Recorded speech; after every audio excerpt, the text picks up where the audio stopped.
Maliit pa po dito, 15. Kaya yung mga kapili na nito, jackpot na jackpot po. Kasi pagka ito po ay na polyurethane na at na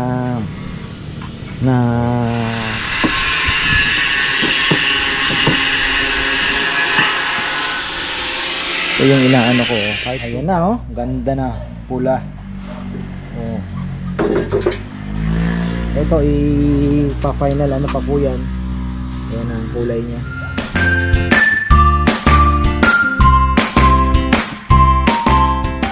Ha? Oo, magkano bang isa? 20 na? Grabe ah. 20 na ang ipa ngayon? Pinapag-usapan lang namin yung dalawa. Sige. Ayan po. Anong problema? Ha? Hindi, meron ka pang 2 araw para matapos yan. Anak ng tipaklong. Ayan. Tuloy tayo sa paggawa ng lamesa kasi marami pong nag-aantay dito.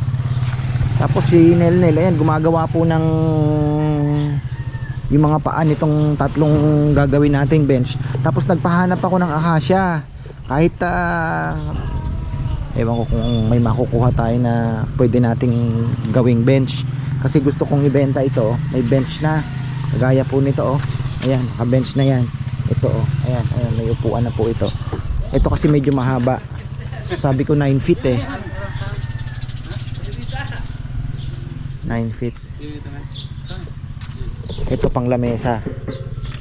Hindi ba natin yun pwedeng, kung ako sana malagyan natin yung, alam mo yung, di ba, paa to. Ito lang yung paa. Malagyan pa natin ng brace na gano'n. Kasi natatakot ako eh. Siyempre. Tatagalan. Baka mamaya, di ba? Iba pa rin talaga yung may suporta pa din na kumukontra doon sa ano, parang nakapatong siya. Kahit sabihin mong ano yan, yung bolt, katagalan. Hindi, makapal siya ako eh. Hindi na ako magana. Hindi, pero iba pa din yan, welder yan, alam niya. Alam niya kasi ang ano, ang bolt matibay sa matibay, pero iba pa din talaga yung parang nakapatong na siya, no? Oo. Kaya mo na. Tapos yung slab, lagyan nyo din kahit isa lang sa gitna. Di ba ano ba ang paa niya? Ito. Oh, lalo na yung upuan kasi laging iba pa din yung may kumukontrang nakapantay na siya. Oo. Yung tension na tinatawag, may kumukontra dapat. Oh, kasi pag once na ganun lang, yung tao umupo, may ganyan yan eh. Katagalan yan. Hindi yung kumukontrang ganun para hindi sabay siya. Lalo na kung lagi nagagamit. Oh, yes. Engineering yan eh. Dapat ano yun, talagang given yun. Kaya yung lamesa maganda, meron din kahit 2 side. 1 by 1 nga. Oo, basta't may kumukontra lang. Kasi mahirap eh. Tumara itong lutong, uli nalalang pa natin. Hindi na lutong, agad. Oo, di ba? Tingnan mo. Kasi kahoy yan eh. Yung pagkakaipit niya, medyo gagalaw-gagalaw. Iba pa rin, ikaw na bahala dyan, alam mo na yun. Uli nalalang break kayo. Oo. Katagalan kasi yan. Siyempre gusto ko matibay yung ibibigay natin para ano. Yan. So okay na. Yan ang gusto kong sabihin sa kanila. Kahit yung mga lamesa, gusto ko sana ganon. Kaya lang sabi ni Papa Yam tsaka ni Nel, matibay na yan. Eh ako kasi, ewan ko, iba pa rin po talaga yung may brace na sa ilalim na kahit 2 man lang na parang na, ano na, hindi na siya gagalaw. Kumbaga basta, ayan. Tapos meron ako nakita sana dito. Nag-check ako ng maghunt-hunt sana ng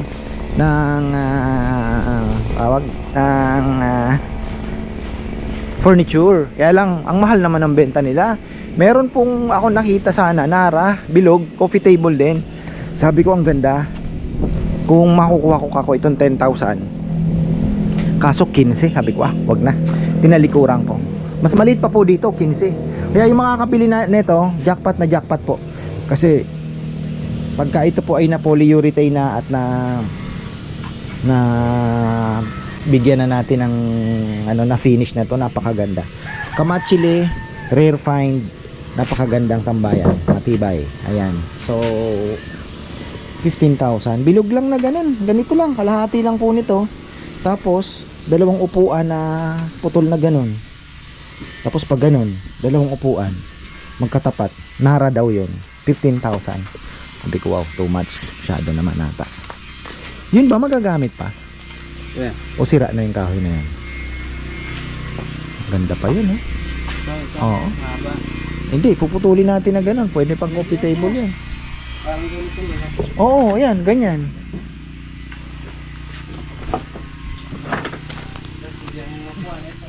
Kaya nga, upuan lang na ano.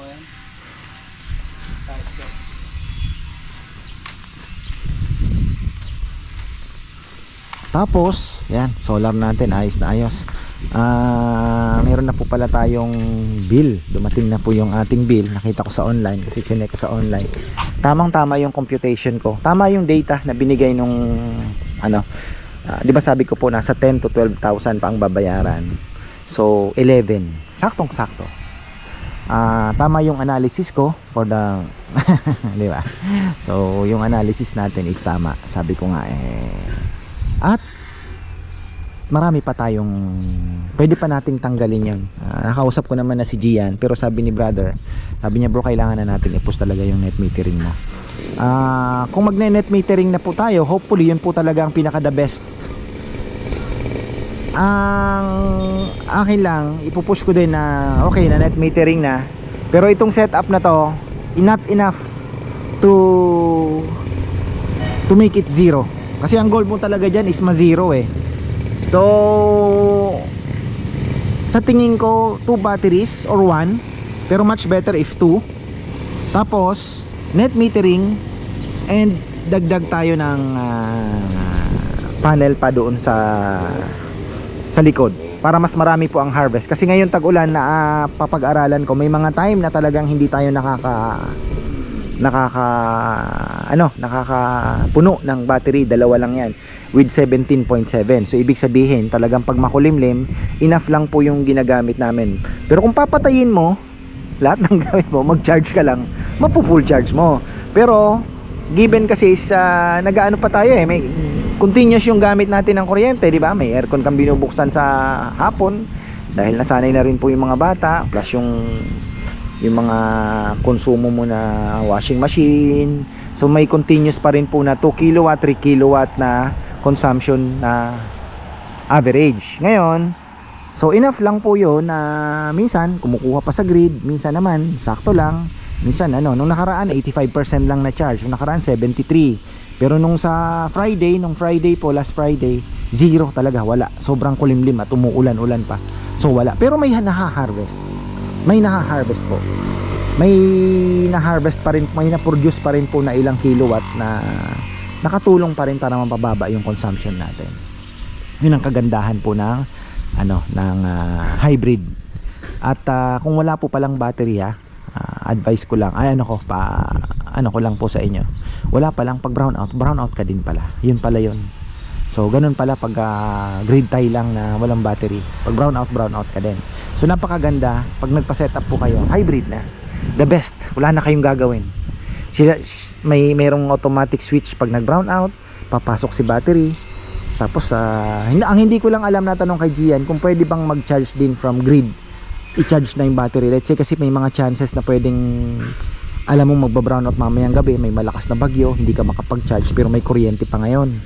So isa sa mga itatanong ko kay Gian, pwede ba tayong mag-charge sa grid tapos i-charge yung battery kasi magba-brown out mamayang gabi, hindi tayo makapag-charge dahil umuulan na at makulimlim na.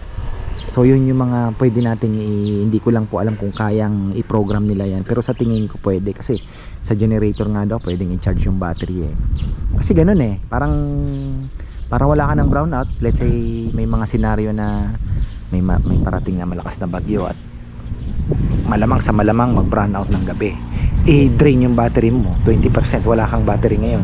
So ayaw mong mag brownout, gusto mo magkakuryente ka pa din kahit, di ba, malakas yung may bagyong parating o talagang alam mong magba-brownout ng gabi at hindi ka makapag-charge, pwede pa tayo mag-charge ng sa kuryente.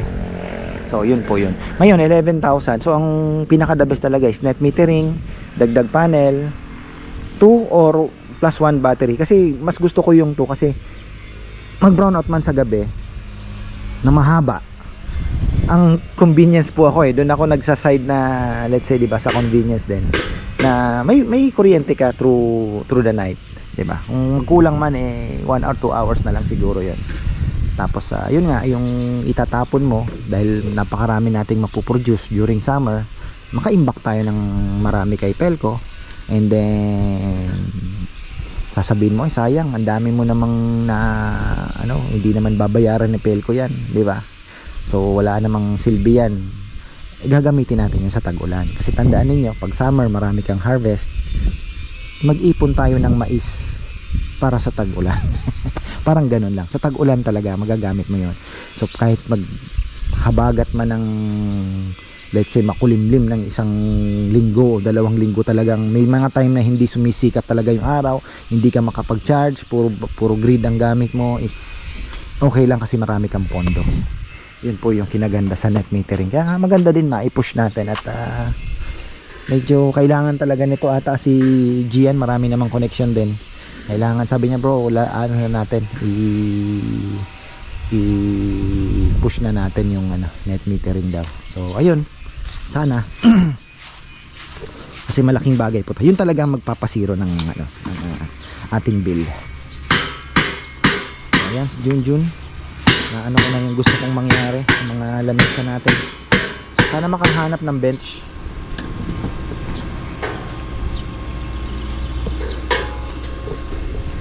Mahihira mo ba yung pag nag-varnish tayo nung Hindi, yung ready na ata for varnish yung papayam eh. Na, yung yung kamachile. Baka pwede niya nang unahin yung kesa yung damo. Tingin mo. Yung inano ni Nel, malinis na yun eh. Para inihintay na din ng yun. Oo. Kaya mo naman ata. Oo. Panatan mo na yun. Yung damo, hayaan mo yung damo. Yung pagkakakitaan mo ng unahin na.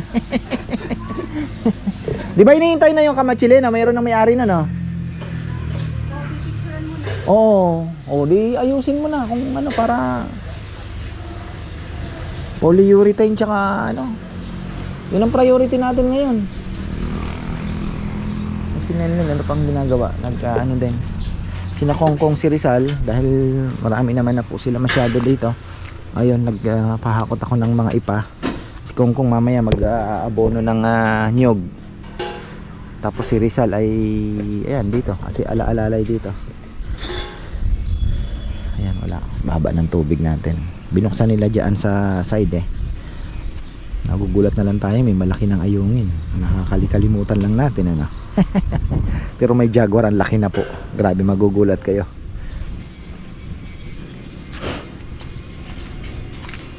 Naano ko na kasi ito, yung habi ko, yung bench, hinihintay na din yan. So yung mga paa, okay na. Ayan. Ayan, nagpapahakot pa ako ng ipa. Para sa ating mga bibe at manok.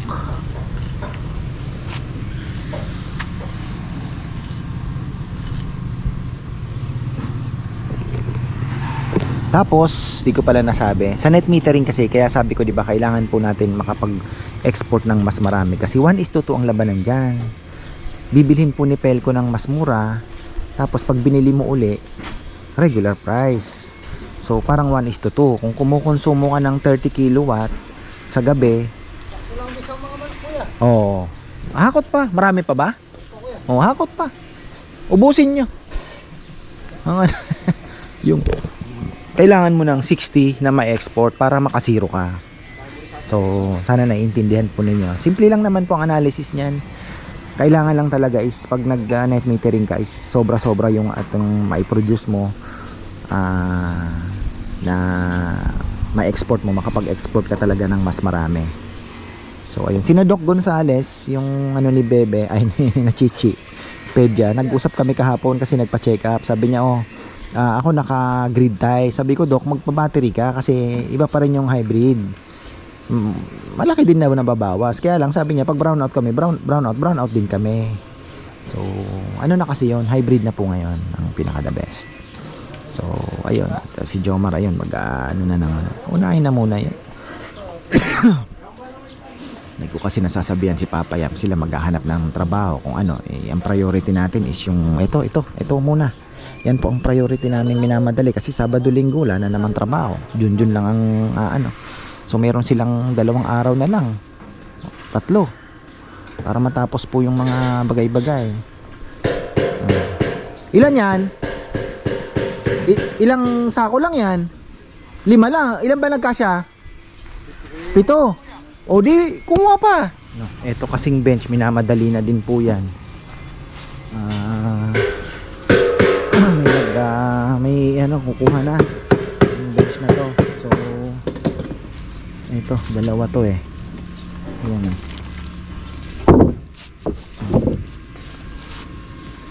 Wala pang pwedeng gawin dito. Pag hindi po natin nagawa ito, baka masayang lang. Importante magawa na natin to.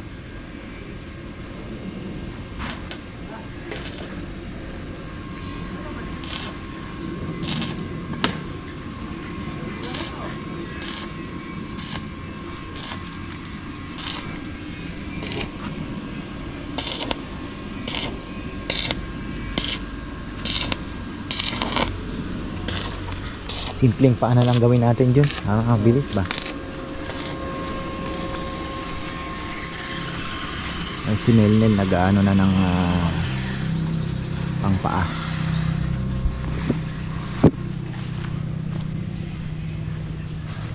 Akot muna kasi sila ng ipa mamaya. Sa kabilang vlog, yung mga alaga naman natin, papakita natin. Pero ngayon, pakita natin yung mga lamesa, etc. Ayan na. Naayos na ni John yung mga paa. Panalo Spurs. Ayos. Hindi ako makalabas-labas. Ang ganda ng laro. Ayan. Asan si Jomar? Ayun, pakita lang natin yung sabi ko sa kanya, kaya niya na yan.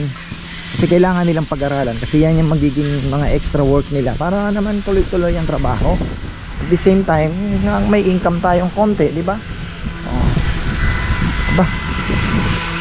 Okay nga, hindi pa pala tapos ito. Sanding sealer. Sanding sealer. Very good. Ay, kaganda. Hindi kasi nila pininis na magandang ayos, ano. So, ito the best na ito. Maganda na ito. Ang maganda po kasi ito, babayaran mo dyan. Ayan.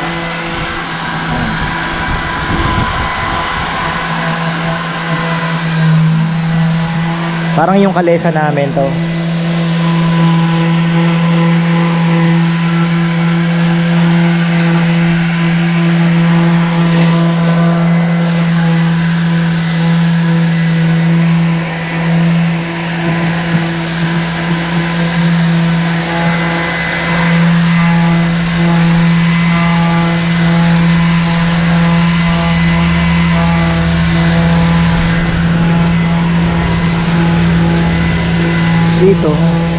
Ito yun. Ito yung kailangan namin. Sira daw yung ganito namin. Oil free air compressor. Magkano kaya bilhin ito ni Pipoy? Kay Pipoy to? Magkano kaya bilhin yan? Wala ko eh. Ganda nga eh. Ha? Makalakas. Maganda mo. Yung sa atin natin, sabi ni Papa yan, may papalitan lang daw eh. Ito, mayroon pa tayong mga, pwede pa palang bench to na maliit lang oh.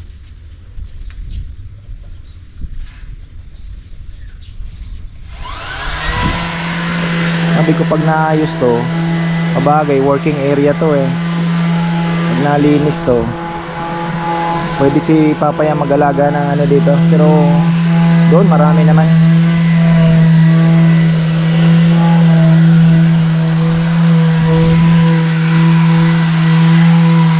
Mapapapula kaya natin yan kagaya nun doon sa ano?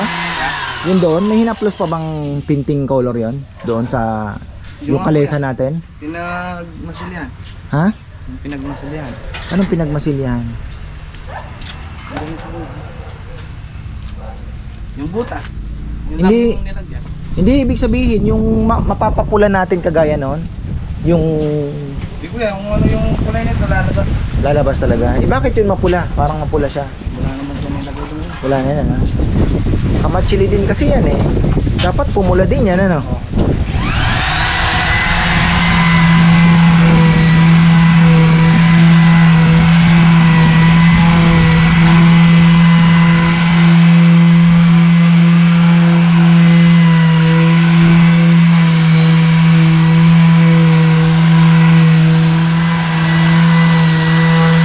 Pero inano mo na ng sanding sealer. Iba na kasi yung ano na, iba na, no? Po, kanina na ano sa grinder, mga gaspang. Ngayon okay na. Ito, Ano yung wala pa yan, ano? Sanding sealer na. Ito magaspang pa to, oh. Isa sanding mo na muna to bago ganunin, ano? Ayos pala. Ayun ang kanan na, oh. Pino na. Yan. Ayos. Mahangin. It's habagat time. Naka full charge na tayo ngayon. Very good. So okay na tayo. Pero kung sa totoo lang, kung lagi pong mainit, kahit hindi na tayo magdagdag ng panel, kahit dalawa ang battery, kaya ang inaano ko lang doon, kung medyo makulimlim, hindi mo mapupuno, diba? At kung malay mo makapag ano tayo, night metering, mas maganda na yun kasi marami pa tayong ilalabas. May pondo tayo sa tag-ulan. Yun yung hinahabol ko. Konting kembot na lang yung solar setup na yan, ano na tayo. Ayos na.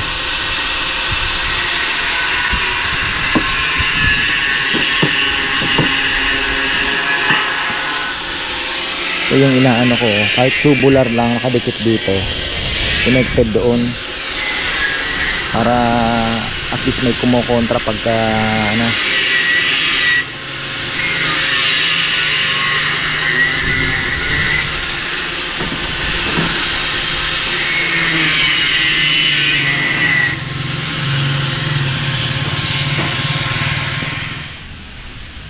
Minsan umidlip ka din pag tanghali.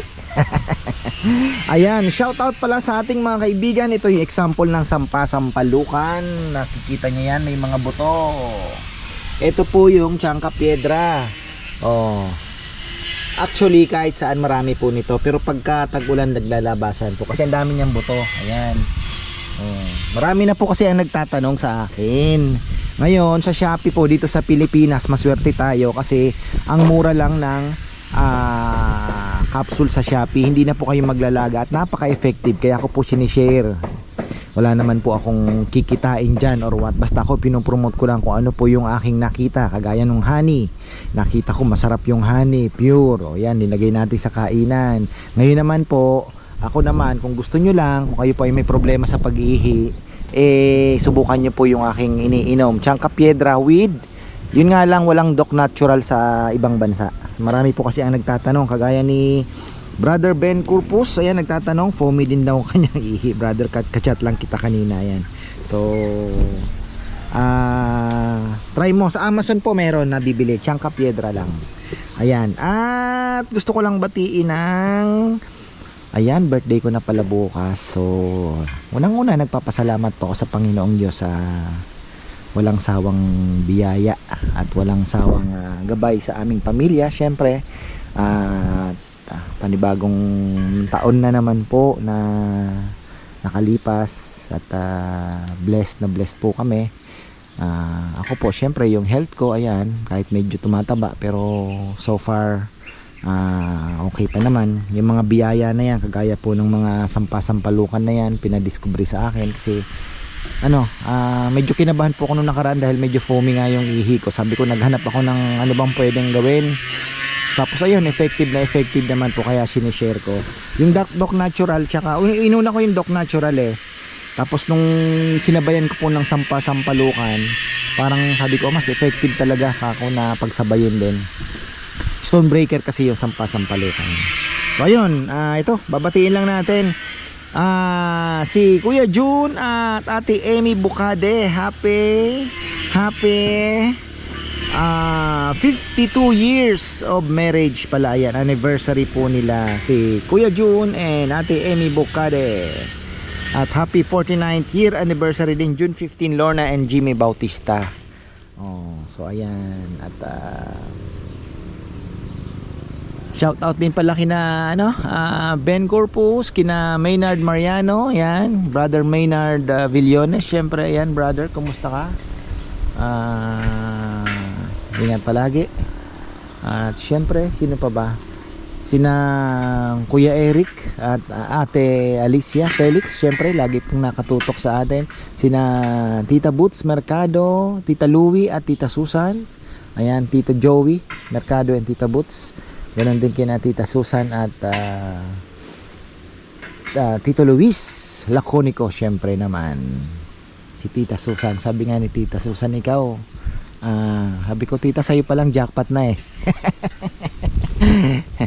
Pinadala niya po ako ng nagpasabay siya. Naalala niya yung wallet ko. Palitan niya na daw yung wallet ko. Ay, nakakatuwa naman. Tita, thank you. Wallet na maswerte. At meron pang vacuum mo, di ba? Secret. Kumusta na mga kaibigan ko?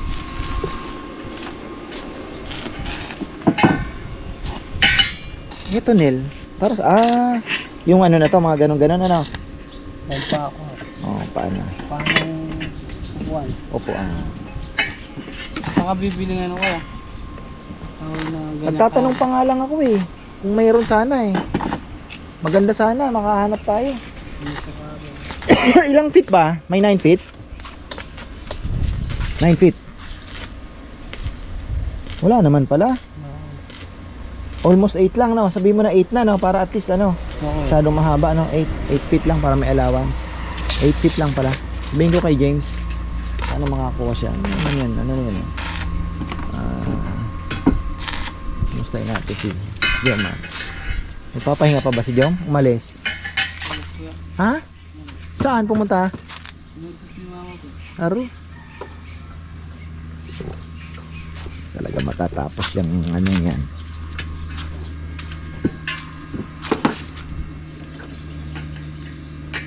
Yung isa-sacrifice mo naman yung isang puputulin natin. Sayang pang bench lang. Sayang.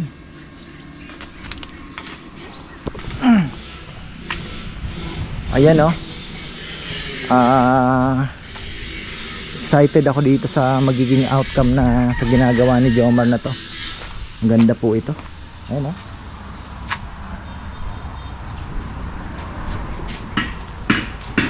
wala pa, pero abangan nyo po yung round table na live edge. Pina-reserve na po namin yun at sabi ko kuhanin ko na, susugal tayo doon. Nara po yun na hindi, Acacia din pala, Acacia, pero meron doong Nara nililigawan namin, kaya lang meron na daw po kasi nag-down. Hindi ko lang alam kung kukunin pa kasi 1 taon na daw mahigit hindi na binalikan.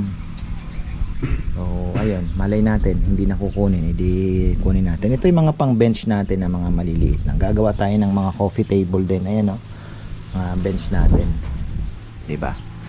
Ewan ko lang kung kay Papaya makakagawa. Ang problema po kasi namin dahil itong mga tauhang ko syempre hindi naman po sanay sa paspasang trabaho, matatalo tayo sa labor. Kaya mas gusto ko na yung bibilhin mo buo na, tapos counting retouch na lang. Kasi kung kami ang gagawa, maniwala po kayo, talo si ka-farmer.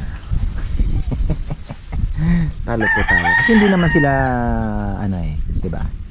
Hindi naman sila ganon kabihasa. So mga retouch lang. Kayang gumawa kung sa kaya. Kaya lang, yun nga, matatagalan po.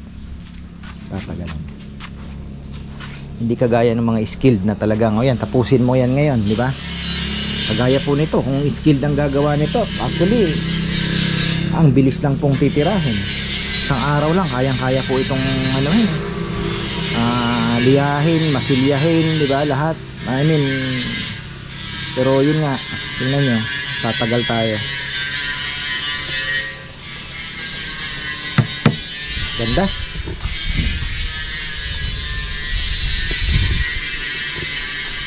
Ayan na ganda na, pula. Oh. Ito ipa-final ano pa po yan. Ayan ang kulay niya. Ganda. Ay. Ang kulay na nung ating kalesa. So yan. At bukas po siguro tapos na yan. Polyurethane na lang. Para maganda po yung dating niya. Kasi nung nakaraan nakita niyo naman po kung gaano ka swangit ano. Pero yan, ginastusan pa natin para lang talaga maging maganda. Matuwa naman po yung may-ari nito. At yan po ay kamatsili, rare, diba? So yan, abangan nyo pa po yung mga, malay nyo makakuha pa po tayo. Pero yung mga lamesa na andyan, nag-order ako kay James ng kahit mahogany na siguro, importante may bench tayo mailagay or acacia, mas maganda. So yan, maraming salamat at magandang buhay.